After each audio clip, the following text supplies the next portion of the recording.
All right, lovely people, we are back, and today I've got something a little bit different planned. We are going to be working through a few puzzles together. I've selected the rating range to be around 2100 to 2200. I thought this was pretty reasonable because it gives us a bit of a challenge, and obviously the ultimate goal of the Rapid series and the Bullet series, as well as the Blitz series eventually, that's still in the pipeline. The ultimate goal for all of them is to reach 2200. So the range 2100 to 2200 seems like it's a decent stretch, without being, well, hopefully completely ridiculously hard. So okay, I've selected a few of these. Hopefully, as we go, we'll be able to do all of them, at least once. To start with, I think I'll choose them pretty randomly, and then eventually we might be a little bit more systematic about it all. But okay, so for today, I was going to look at attacking a castle king. Forks and double attacks, very important. They come up again and again. Overloading, also a really important tactic. Scholar's Mate, just out of interest, really. I don't expect a Scholar's Mate someone, but, I saw it there and I thought, why not? Smothered Mate, there are actually some interesting tactics with Smothered Mate, not necessarily leading to a checkmate, but often resulting in a fork. An interesting fork where you're threatening a checkmate, but at the same time you're hitting some other piece like a knight or something. And you can't defend, and the only way out of that is if you could defend the checkmate with your knight or whatever piece I'm attacking, which sometimes happens, it also sometimes doesn't. So yeah, Scholar's Mate, important to be aware of that. Smothered Mate, beautiful, probably one of the most aesthetic tactical patterns in chess. Trap piece, these are, trapping a piece in chess is probably one of the most challenging beginner tactics, because unlike other tactics, it's not really one that you can see coming.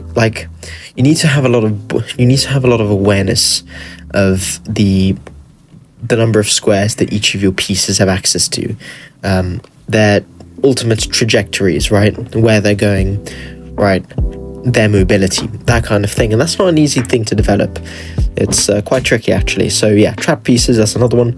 Windmill, obviously a wonderful tactical pattern. I've only had that happen to me a couple of times. When I say happen to me, I mean being the subject of a windmill, but also having done the windmill myself, having found windmill patterns. Okay, fine. There's Windmill, X-Ray Attack, Zugzwang, and Zwischenzug. These two are, I believe they are German words. Zwischenzug is an in-between move, Zwischen meaning in between. So Zwischenzug in between move, which happens occasionally. And Zugzwang is when any move that the opponent plays actually disadvantages them and leads to a worse position, right? Very often this will happen in an endgame, but it can happen also in other positions as well. Okay, cool, let's hop right in. So, what do we have going on here? So, right, so we've got to find the move for white in this position.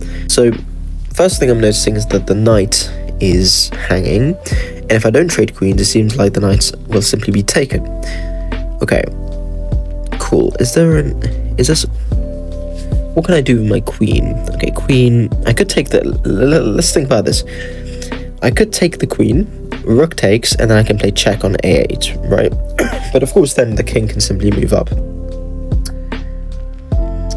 So maybe not that. What about rook a8 straight away? This is interesting. Obviously rook can't take my rook because then I win the queen for free. But if, for instance, they take my queen, then I can take the rook with check, an in-between move. And then I can take the queen back with my knight. So I think rook a8 is a pretty good move here. So if we play rook a8, right, what are they going to play? Yeah, it seems like they're just going to have to... Yeah, they're just going to have to take my queen, to be honest. It seems like the only move. Because if you do something else... Okay, let's say he retreats the queen. So he goes queen back, right? I play rook a8, he goes queen back. What then? What then, indeed? Yeah, maybe he could simply retreat the queen, now that I'm thinking. But actually, if he retreats the queen, then I have knight takes on c6.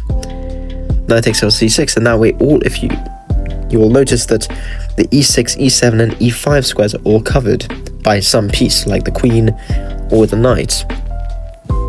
And so we're back to the same situation as earlier. Okay, I think that's what we'll go for. Rook a8. Cool. That was the correct move. Now we'll play knight c6. And there we go.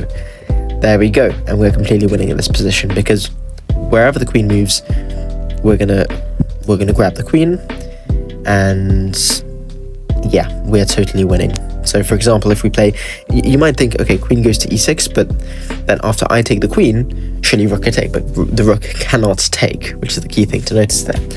The rook is pinned, so you're gonna have to take with a pawn, and then I will take your rook for free. Lovely. Let's go for another one. Okay, so this puzzle is rated 2151. Okay. I'm noticing there's a lot of pressure on this knight in the center. We've got 1, 2, 3 attackers and only 2 defenders, so that's one thing to be aware of. Okay. What to play in this position?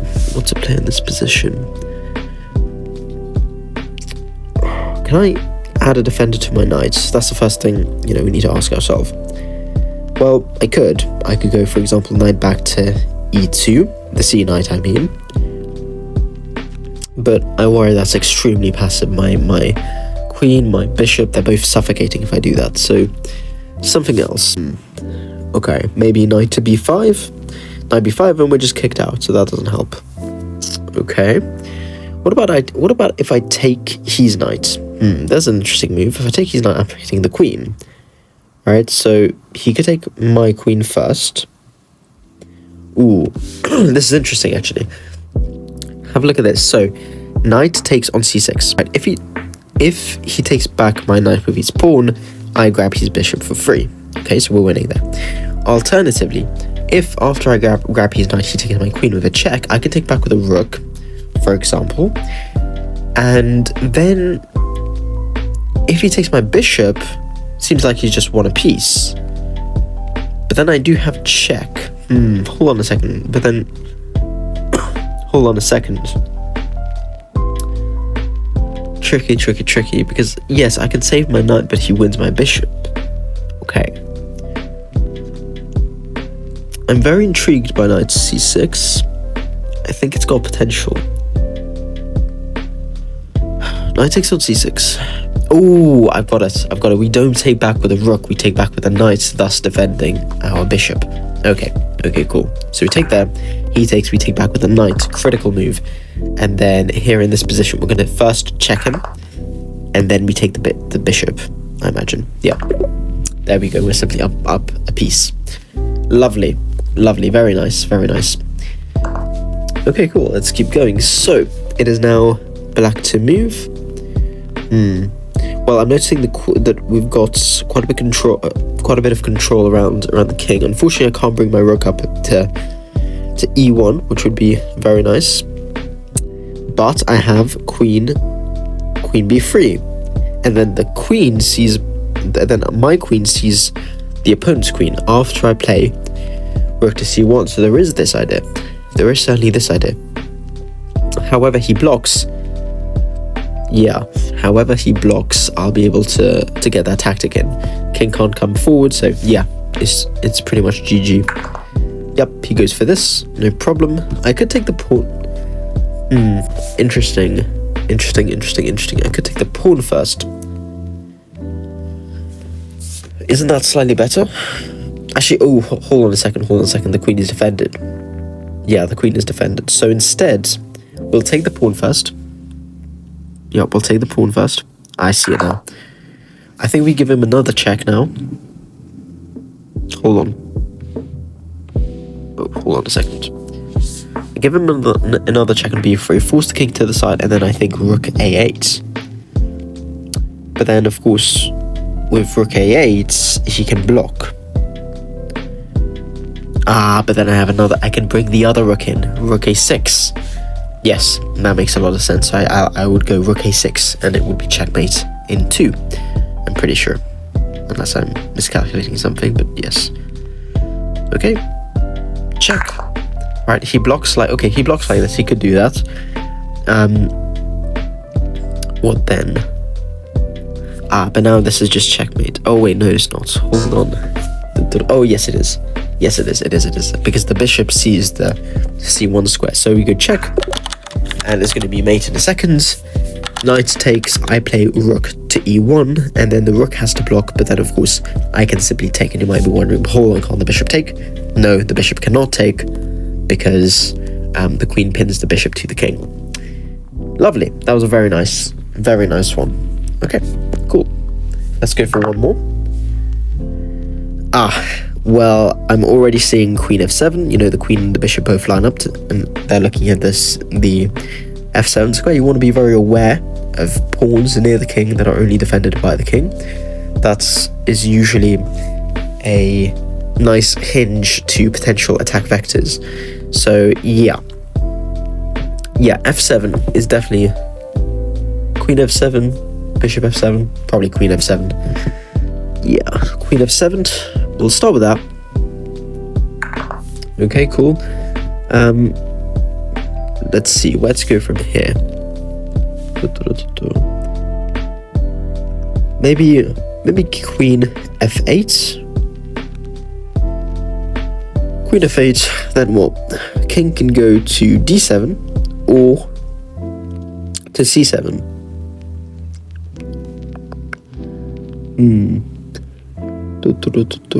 What to do from here? I'm pretty sure that queen f8 is the correct move. King then has to move. Oh, yeah, king then has to move to either c7 or d8 or d7. Okay, let's consider this. If he goes to c7, what then? Tricky. I could actually win the knight. Right, so we can play check. Yeah, I think we just win the knight, right? We go check on f8, king has to move, and then we take the knight. And although it's pinned, I'll have checks. So we should be able to save the bishop as well. That's what I'm thinking. Cool, I'm going to go for that. So we'll play check. Oh, okay, that was incorrect. Why was that not correct? We'll have to look at the analysis in a second. I'm not sure why that was incorrect, but okay. Cool, we must have something better here then. Could be bishop in. I was considering bishop e6 for a second there. I refuted it on the basis that all the relevant squares were covered. So, for instance, the d7 square. But maybe it's the correct move here. So let's have a think about this. Bishop d7. Then what? What's the idea? Are we friending anything? Well, I suppose with bishop d7 we are friending queen f8. Followed by queen c8, but then the king can escape to b6, right? So check. Yeah, so it would be bishop e6 as he plays around a move. Then we go f8, queen f8, check.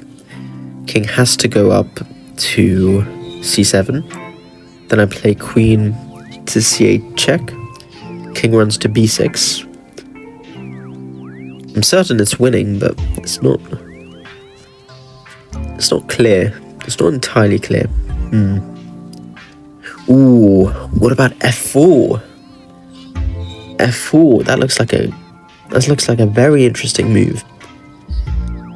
Then the nice thing about f4 is that he can't take with a pawn. If he takes with a pawn, it's checkmate. Just a good old ladder mate. So he's got to take with the queen.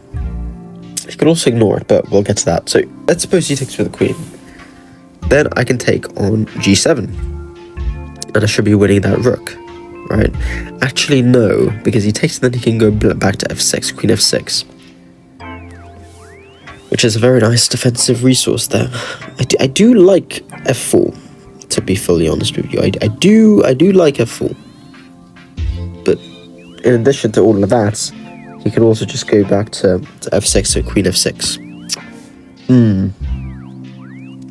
Okay. Or maybe something as simple as rook d1. Rook d1, getting another piece into the game. Got potential attacking ideas if he plays d5. Bishop takes. That looks like a very natural move. You know what, I'm really not too sure about this one. Let's have a look at the net. So it is a queen move. Okay, so it's a queen move. Oh my god. Oh my goodness. The queen can go here. Must be that, right? I'm simply winning the rook. Yeah, he asked for trade, but of course I just take the rook. That's... yeah, fair enough. Fair enough. For some reason, I was very intent on winning the knight on the right of the board, but not the one on the left. But yeah, that totally makes sense to me. Cool. Cool, no problem. Alright. Well, okay, let's do one more. Let's do one more, and then I think I'll call it there.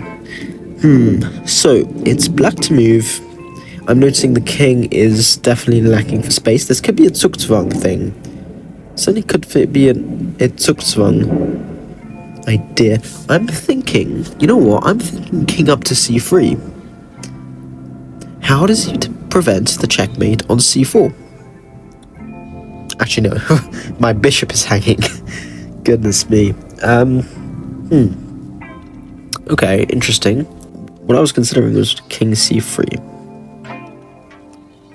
Right, with the idea of delivering a checkmate by bringing the rook up to c4. But it doesn't work because he can take my bishop, so... maybe we've got to use ideas relating to Zugzwang. Maybe just king... okay, what does he... okay, hold on a second. Let's consider bishop c5. Now, the rook would have to go... hold on.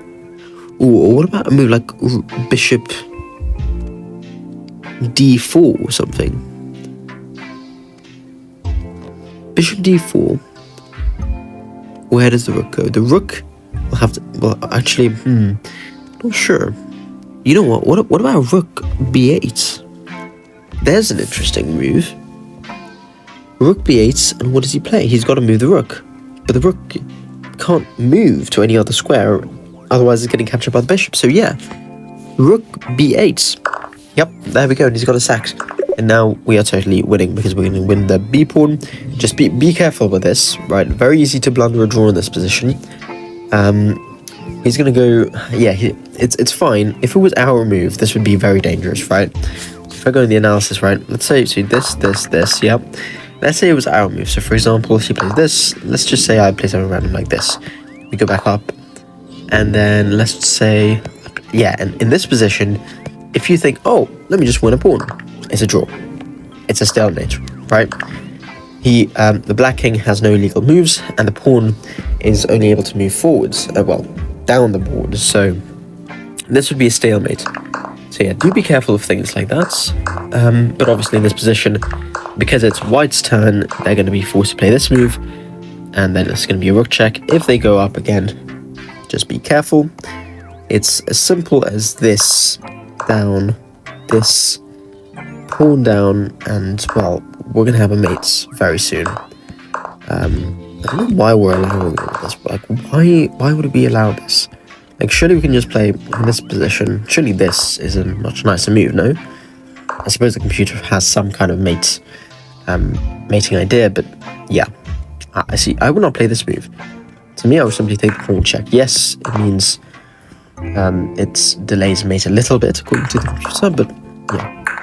Just play them, and then here in this position, you know, we use the I think it's called a box method or something. Basically, keep making the box smaller and smaller until eventually, just be careful, but it's never going to be a stalemate unless you play something ridiculous like this, right? But yeah, it's never going to be a stalemate. So you just make the box smaller and smaller, and eventually we're going to have something like this. Here, sometimes what will happen is that we'll get to a situation. Let me just play some random, right? Obviously, it doesn't work. We'll get to a situation like this, okay? And some people get confused. Oh, I wish I could play rook a6, but it's very easy. You just bring your rook back. You can go anywhere. It doesn't matter. There, king will be in a Zugzwang. Have to go down, and we can deliver a checkmate on the next move. All right, cool. I really enjoyed this. I think we'll call it there. Please do let me know what you guys think of this format, whether you like it. I certainly had a lot of fun. I think I'll create a series out of this. But if you feel like you gained something out of this, if you enjoy my content and you'd like to see more, please do like, subscribe, and comment if you can. It would be greatly appreciated. But alright, cheerio.